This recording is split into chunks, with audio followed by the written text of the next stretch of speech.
ESPN NFL analyst Dan Orlovsky joins us each week courtesy of MyBookie.ag. Use code NEXTROUND to double your initial deposit. That's code NEXTROUND when you visit MyBookie.ag. Bet anything, anytime, anywhere. MyBookie.ag, code NEXTROUND. What is up, Dan? How are you today? I'm doing good. A little cold up here in New York, but all good. How are you guys? I'm doing fantastic. I did notice before you came on, as you were leaving studio, all the pics pop up, and across the board, it's that Eagles logo. They joke about it on College Game Day. Somebody got to save the graphic. Nobody jumped in for you guys. Everybody going Eagles tonight. Yeah, I think one short week. It's the first time Washington and specifically Jayden is dealing with that short week. Two, Philadelphia's playing really well. I said, I wouldn't necessarily be surprised if Washington went in there and won. I think, it's as much as I talk about the short week. Well, Washington goes no huddle on offense. So how does Philadelphia prepare for that when you're not really practicing with it? I think the second thing is, and I've talked about this ad nauseum this year, they start slow in Philly. Last week they end up destroying Dallas, who stinks. It was 7-6 with 28 seconds left in the first half. So it wasn't like they just showed up and mopped up the floor. So if they start slow and Washington can hang and they can make a play or two, I wouldn't be necessarily surprised that they were capable of doing it, but I lean towards Philadelphia. Which NFC bird do you trust more right now? The Eagles have won 5 straight. The Cardinals have won 4 straight. Philadelphia. I mean, talent matters in this league like it does at any level. I mean, they're superior talent-wise. And that's kind of a tip of the hat of what Arizona's doing and how remarkable it really is. I mean, Arizona is down 3 starting defensive linemen. They only play with 3 defensive linemen because they play a 3-4 and 4 backers. All 3 of their starting defensive linemen are not playing, haven't played this year. They're down 2 starting offensive linemen. So it's really remarkable what Arizona is doing. It's a credit to their organization and the way they've kind of built the depth of their roster, Jonathan Gannon, their head coach. So I trust Philly just because they're significantly healthier, significantly more talented, and they've got higher end players across the board.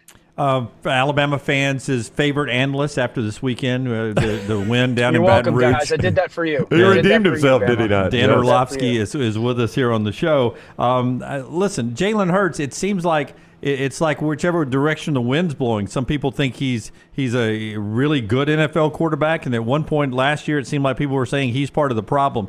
I trust you when you tell me about quarterbacks. Where are you on Jalen Hurts? Yeah, I think Jalen's playing phenomenal in the last 5 weeks. Both of those things could be true, though. I mean, last year, Jalen played poorly. The first month of this season, Jalen was not playing well. There was regression in his game. And I think what they have done in Philadelphia is figure out how this version of this team and offense and Jalen needs to be playing.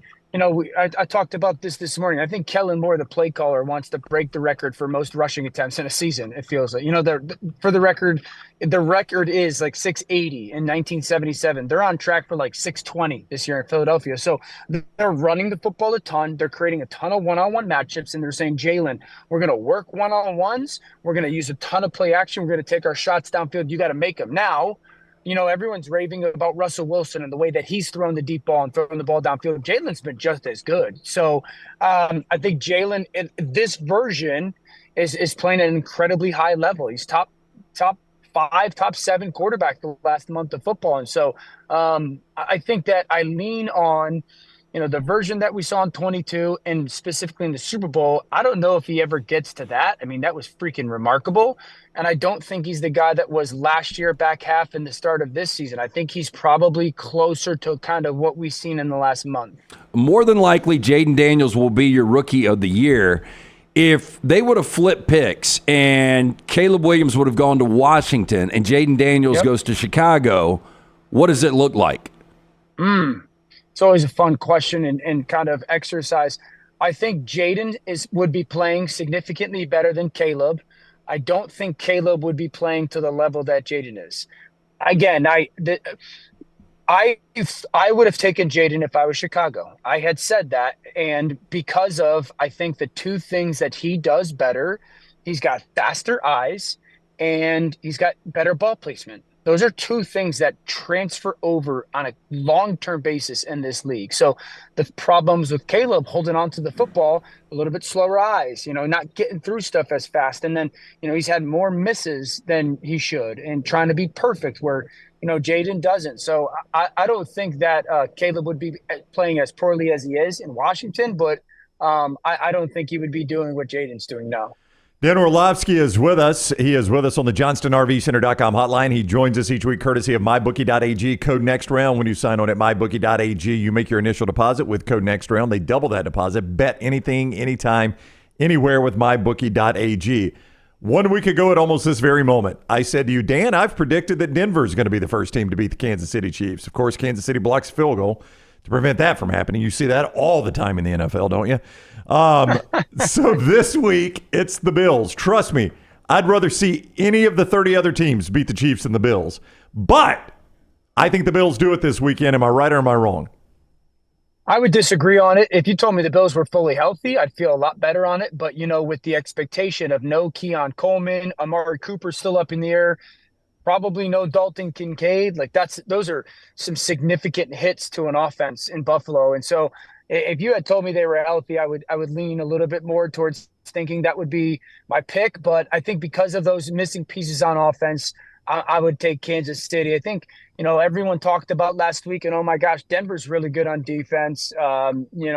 Kansas City is not trying to be explosive on offense because they know it'll hurt their football team. So I think Buffalo is capable of it, but, I've been asked to pick the winner, and I've picked Kansas City just because I don't know if Buffalo is going to be good enough. Red zone defense is going to have to be elite. I don't know if they'll be good enough on offense to kind of do what's necessary to win.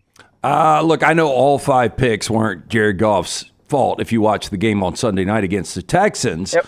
But have you ever played in a game where you turned it over that many times and still won? Not in the NFL. I think my most turnovers in the NFL was 3 in a game. So, and we did not win that game. In college football, I probably had a 4 turnover game in college football. I don't think we won either. So no, that's a rarity. I mean, it's a credit to Detroit and just how remarkable of a team they are. And I think 2 of those 5 picks were on Jared. 3 of them are just what we call triple Bs, bad break, bro. So not much you can do on that, but it is a rarity to win that football game for sure.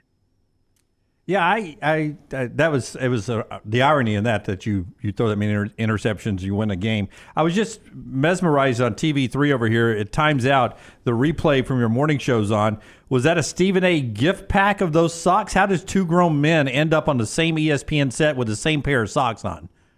Yeah, that was not planned. I actually worked with J-Mac yesterday and on NFL Live, and then we do get up on Thursday mornings together and First Take. No, that was not planned at all.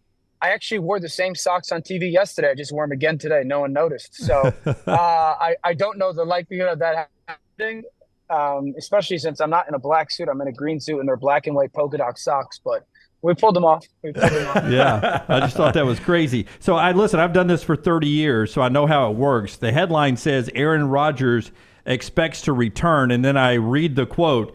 The quote is, "I think so, yeah," end quote. That doesn't necessarily say convincing. Do you think Aaron Rodgers plays football next year?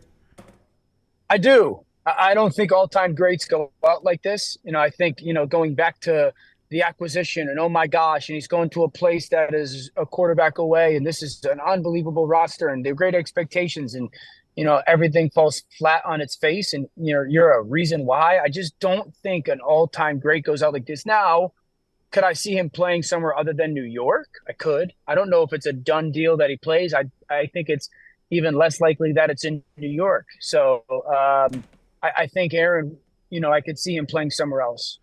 Before you go, Jim brought it up earlier. Your colleague Jeremy Fowler reports that one hot name in NFL circles is Dan Lanning for coaching jobs. As you look at Dan Lanning and what he has done at Oregon, what do you think makes him attractive to NFL teams? Well, he's authentic.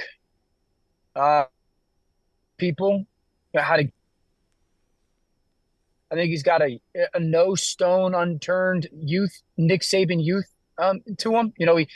Nick Saban is notorious for there is nothing that is small. Everything is big. And I think Lanning has that quality to him. It's funny. I when they beat Ohio State and did that 12-man on the field penalty, I said, it's very clear that we have two elite coaches in college football, Kirby Smart being one and Dan Lanning probably being the second. And people are like, you're an idiot, this and that. It's very clear. Dan Lanning, at worst, is the second best college football coach in the country right now. And I love Sark and I love Ryan Day and I love Dabo. Right now, at worst, Lanning's the second best coach in the game. Wow. I mean, that's extremely high praise. I mean, crap, they're undefeated number one. So, I mean, that's obviously deserved praise, but that is extremely high praise. So you think he fits right in the NFL? If he jumped to the right spot, that's a win. Yeah, I think so. I'm always cautious college coaches going, especially college coaches that may not have an NFL background in any way. I don't know if Dan's been in the NFL. I remember being with Dan and sitting with him when calling Georgia games. And I remember talking about a scheme that they had done versus I forget who it was. And I asked him about it. He had a smile on his face. And we talked football for like 20 minutes, 30 minutes, and him walking out and me going to my play-by-play guy, Bob Wischusen, and I'd be like, and then just saying that dude's going to be head coach in 2 years and he's going to be really good. So I think so. I don't know Dan well enough to say totally, but there's a lot of qualities about him you love. All right, he is Dan Orlovsky. See him throughout the weekend on ESPN, both college football and the NFL. At Dan Orlovsky 7 on Twitter is where you follow him there. Thank you very much for the time, Dan. Have a great weekend. You too. Enjoy the games, guys. All right, buddy. Take care. Orlovsky with us each week, courtesy of MyBookie.ag, code next round. When you sign on at MyBookie.ag, you'll make your initial deposit to play with. They will double that deposit. You can play with that money right away at MyBookie.ag, code next round. Bet anything, anytime, anywhere with MyBookie.ag, code next round.